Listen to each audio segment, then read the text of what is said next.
Human sees an alien beauty bathing in the creek behind his home, and her face changes everything. The morning mist clung to the forest floor like a living thing as Marcus stepped onto his back porch, coffee mug warming his calloused hands. He bought this property 6 months ago, 20 acres of Oregon wilderness that backed onto a pristine creek.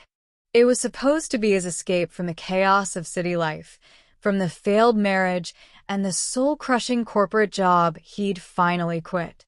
The creek burbled somewhere beyond the tree line, a sound that had become his morning meditation. But today, something was different. The birds had gone silent. Marcus set down his mug and walked barefoot across the wet grass, drawn by an instinct he couldn't name.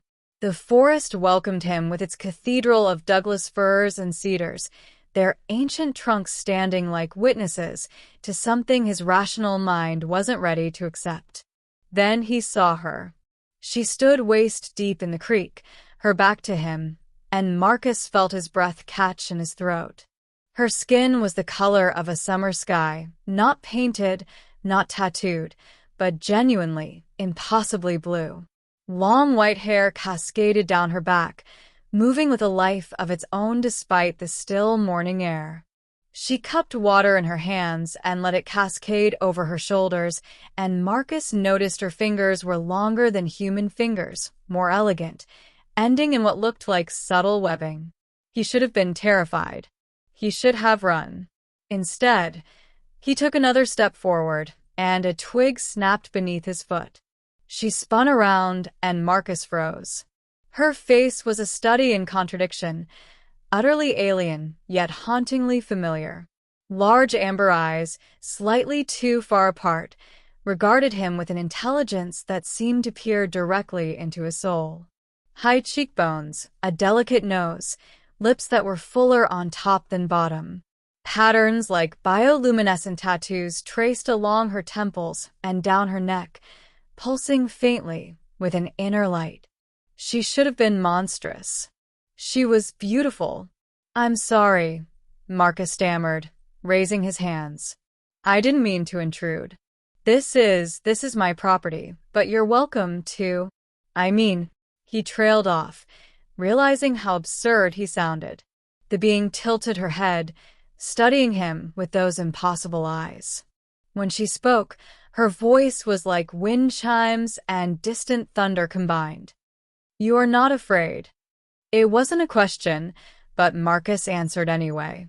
"I should be. I know I should be. But I'm not." He took a cautious step closer to the creek's edge. What are you?" "I am Kayla." She moved through the water with fluid grace, neither approaching nor retreating. "My ship malfunctioned 3 days ago. I crashed in your mountains. This water, it has minerals that help heal my injuries." Marcus noticed, then what he'd missed before, a faint scar-like mark along her ribs, barely visible against her blue skin. "Are you okay? Do you need help?" "Why would you help me?" Kayla's amber eyes narrowed slightly. "Your species has a history of violence toward what it does not understand." "So does every species, I'd imagine," Marcus said, surprised by his own calmness. "But I also like to think we have a history of curiosity, of wonder, of—" He paused, searching for the right word. "Of seeing beauty in unexpected places." Something shifted in Kayla's expression, a softening around those alien eyes. She glided closer through the water until only a few feet separated them. This close, Marcus could see the intricate patterns that covered her skin, like living art that pulsed with her heartbeat. He could see the way morning light caught in her white hair, creating tiny rainbows. "On my world," Kayla said softly, "we have a saying, the face of a stranger is a mirror to one's own soul. When I look at you, Marcus—" "How do you know my name?" "I've been watching you for 3 days. You talk to yourself while you garden. You sing badly while you cook. You are lonely, but you are healing."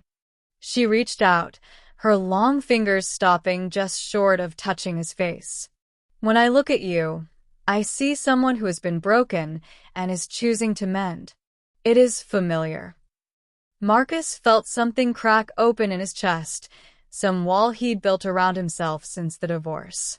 "I moved out here to get away from people, from connections that could hurt me again. And now the universe sends me you." Perhaps the universe has a sense of irony. Kayla's lips curved in what might have been a smile. Or perhaps it knows that healing requires connection, not isolation. They stood there for a long moment, human and alien, separated by biology but connected by something deeper. Marcus thought about all the science fiction stories he'd read, all the movies he'd watched. First Contact was supposed to be about governments and protocols, about weapons and world-changing revelations. But here, in this quiet creek behind his home, it was simply two beings recognizing something in each other's eyes. "How long until your ship is repaired?" Marcus asked finally. "The damage is extensive. Perhaps 2 weeks, if I can fabricate the necessary components." Kayla's expression grew uncertain. "I've been using materials from the forest, but some elements are difficult to find. I have a workshop. Tools. Raw materials. I was a mechanical engineer before I—" Marcus gestured vaguely at himself. "Before I came here. I could help if you'd let me." Kayla's bioluminescent patterns pulsed brighter, and Marcus realized it was an expression of emotion. Surprise, maybe. Or hope. "You would do this? Help me leave?" "I would do this to help you heal," Marcus corrected. "Whether you leave or stay, that's your choice. But you shouldn't have to make that choice while you're hurt and alone." The alien woman stepped closer, emerging from the water. Her form was humanoid but distinctly other, taller, more graceful, built for a world with different gravity perhaps. She stood before Marcus in the morning light, water droplets catching on her blue skin like diamonds, and extended her hand. "Then I accept your help, Marcus of Earth." He took her hand, feeling the slight webbing between her fingers, the surprising warmth of her skin. In that touch, he felt the barriers of his isolation beginning to crumble.